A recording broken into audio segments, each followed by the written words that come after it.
वहीं गिने जाएंगे और गांव की जनसंख्या कम दिखाई देगी। इससे गांव के लिए मिलने वाले संसाधन कम हो जाएंगे। स्कूल, अस्पताल, सड़क जैसी सुविधाएं बंद हो सकती हैं, विकास योजनाएं प्रभावित होंगी। इसलिए अपनी गणना अपने गाँव के माध्यम से हमें यह सुनिश्चित करना होगा कि हर उत्तराखंडी की जड़ उनके गांव से जुड़ी है। महोदय, उत्तराखंड केवल एक राज्य नहीं बल्कि देश के महत्वपूर्ण सीमांत क्षेत्र है। और जनगणना में उनकी केवल विकास का नहीं बल्कि राष्ट्रीय सुरक्षा का विषय बन जाएगा। इसलिए यह आवश्यक है सीमांत गाँव के सटीक जनगणना हो, वहाँ की आबादी की योजनाओं की प्राथमिकता मिले, लोगों को गांव में रहने के लिए प्रोत्साहन मिले। महोदय, आज के डिजिटल युग में हम जनगणना को मोबाइल ऐप के द्वारा भी करा सकते हैं। ग्राम सभा आधारित सत्यापन स्थानीय स्वयंसेवकों की भागीदारी के माध्यम से और अधिक सतत बन सकता है। अपनी गणना अपना गांव अभियान इस दिशा में एक नवाचार साबित हो सकता है। महोदय, मैं केंद्र सरकार से नियुक्ति मांग करता हूं। नंबर 1, उत्तराखंड में 2027 की जनगणना को विशेष अभियान अपनी गणना अपने गाँव के रूप।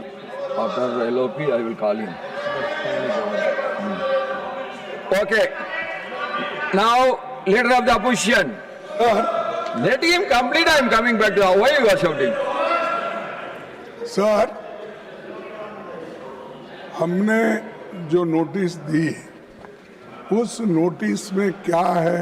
क्या नोटिस? वो बगैर नोटिस मेरी ये है, allegations relating to What notice? irregularities Under which rule? in land acquisition 267 में No, 267. Please, no 267. transaction Sriman Prem Kumar Verma ji. exclamation.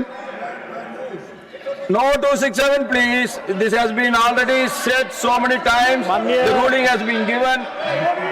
माननीय सभापति महोदय, मैं आपके माध्यम से केंद्र सरकार का श्रीमान ध्यान। प्रदीप कुमार वर्मा जी।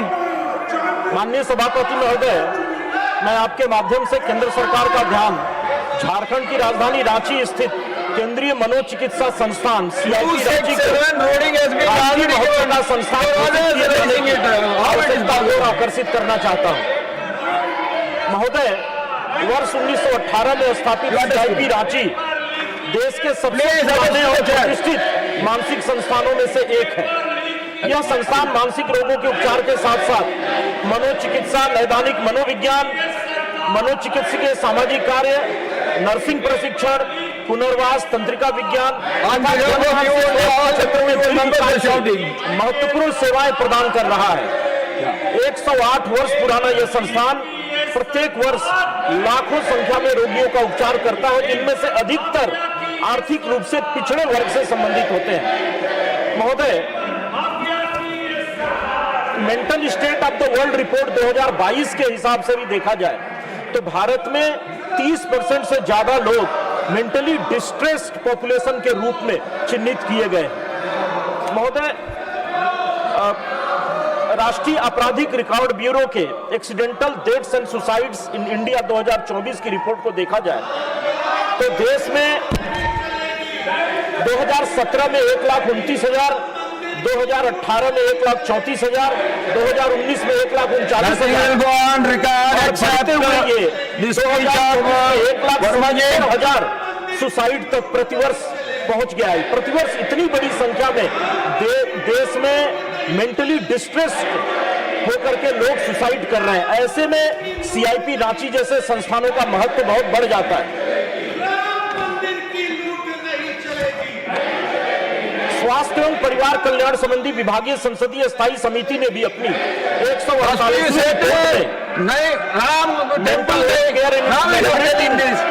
कंटेम्प्रेरी टाइम्स में CIP रांची को राष्ट्रीय महत्व का संस्थान घोषित किए जाने की स्पष्ट अनुशंसा की है। केंद्रीय बजट 26-27 में भी रांची और तेजपुर स्थित राष्ट्रीय मानसिक स्वास्थ्य संस्थानों को क्षेत्रीय शीर्ष संस्थान के रूप में उन्नत करने की घोषणा स्वागत योग्य है और ऐसे में CIP को वैधानिक, प्रशासनिक और प्रदान करने की दिशा में आगे बढ़ने का उपयुक्त अवसर देती है। वर्तमान में CIP जो 1918 में स्थापित हुआ था उसको एक बड़े फिर से उसके आधारभूत संरचना के नवीकरण की आवश्यकता है। लंबे समय से अलग से कोई काम नहीं हुआ। मैं पुनः एक बार सरकार से आग्रह करता हूं। Over. Conclude, please. Please. Now, Minister, Honorable Minister Shriman Shivraj Singh Chauhan जी। माननीय सभापति महोदय, प्रतिपक्ष सड़क छाप राजनीति सदन में कर रहा है। माननीय सभापति महोदय, मंत्री के रूप में मैं सदन में उपस्थित हूं, सरकार के मंत्री के रूप में, लेकिन यह सड़क छाप राजनीति की जा रही है। सदन की गरिमा के साथ खिलवाड़ किया जा रहा है, लोकतंत्र की धज्जियां उड़ाई जा रही है, संविधान को तार तार किया जा रहा है। माननीय सभापति महोदय, ये प्रतिपक्ष केवल अराजकता फैलाना चाहता है, हंगामा खड़ा करना चाहता है, चर्चा से इनको कोई लेना देना नहीं है। हम इनकी घोर निंदा करते हैं। माननीय सभापति महोदय, हर बात में हंगामा करना, हुल्लड़ फैलाना, सड़क छाप राजनीति करना और सदन की गरिमा को तार तार करना, ये इनका स्वभाव हो गया है। देश इनको देख रहा है और देश की जनता इनको कभी माफ नहीं करेगी। माननीय सभापति महोदय, Now, Shriman Raiga Krishnaiah ji। Respected Chairman, it is me. I am the backward classes. OBC were provided reservations in employment, education and local body election. But there is no reservations in assembly and parliament elections to OBCs. This is the gross injustice done to the backward. Even our social brothers, social indicator brothers, SC, STs were provided reservations. Even Mahila in Women Bill also recently asked providing the reservation. But BCs were denied the due share in democratic setup. Recently, since 1996, the AP government, Telangana government, several times passed a resolution in assembly demanding to provide reservations to backward classes in assembly and parliament elections and sent to the central government. BCs were provided. It is the fundamental basic democracy. In governance to all social communities. If the poor are not given their due share in governance, the purpose of democracy is meaningless. Reservations to BCs in legislative bodies are democratic constitutional right. Depriving these amount to violation of women rights. Out of 29 states, 11 states are not entered a single MP from the into Lok Sabha. Among the 2646 BC, OBC communities, about 2,550 communities not enter into Lok Sabha.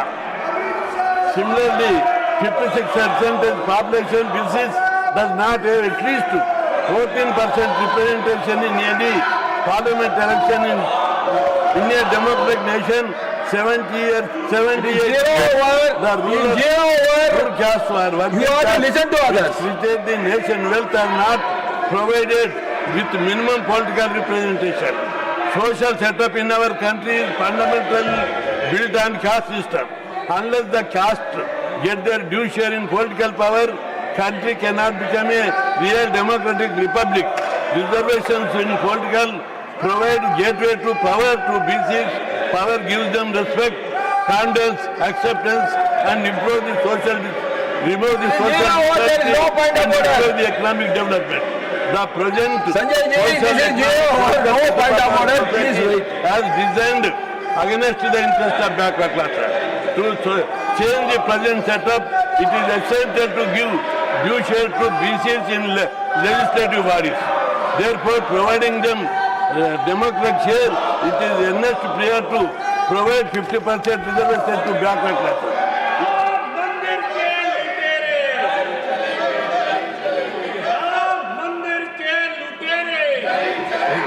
Point up. 50% political reservation. And now Shriman and Manan Kumar Mishra ji. Like Mahila. Shriman Manan Kumar Mishra ji. अरे वकीलों की बात है, थोड़ा तो सुन लीजिए विरोधियों। माननीय सभापति जी, अधिवक्ता सुरक्षा अधिनियम एडवोकेट प्रोटेक्शन एक्ट वकीलों की बहुत पुरानी मांग है। वकील समाज में एक बहुत महत्वपूर्ण काम करता है।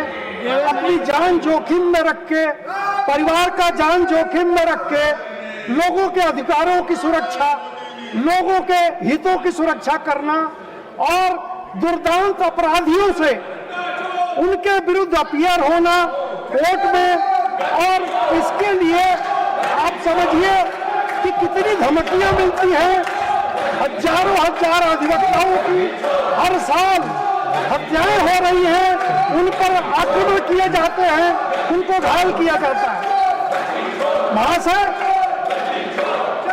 हमारी मांग है कि अधिवक्ताओं को मरणोपरांत उनके परिवार को मुआवजा दिया जाए, Members speech on special सुरक्षा दी जाए। matters raised with the permission. Sir, we need protection plus compensation. We need protection from false cases, malicious FIRs, protection from criminals set up by clients or the accused persons, dreaded criminals, anti-social elements whom advocates are opposing in course.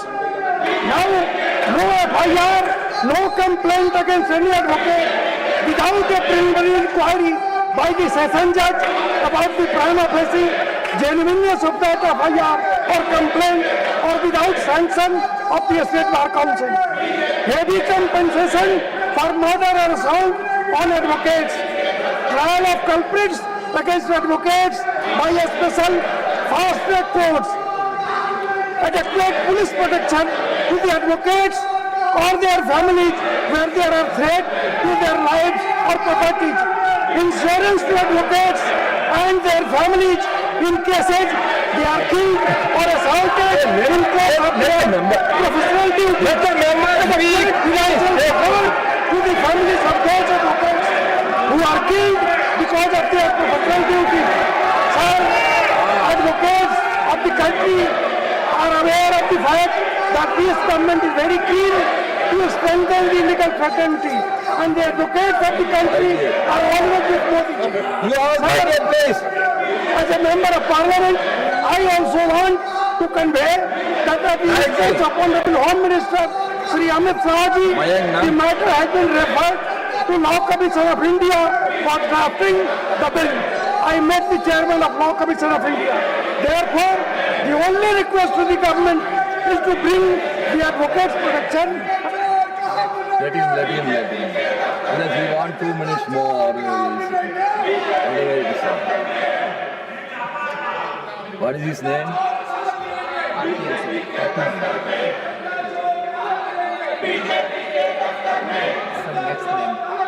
No.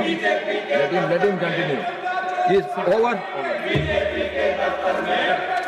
The House stands adjourned to meet at 11 a.m. on Monday, 3rd August 2026.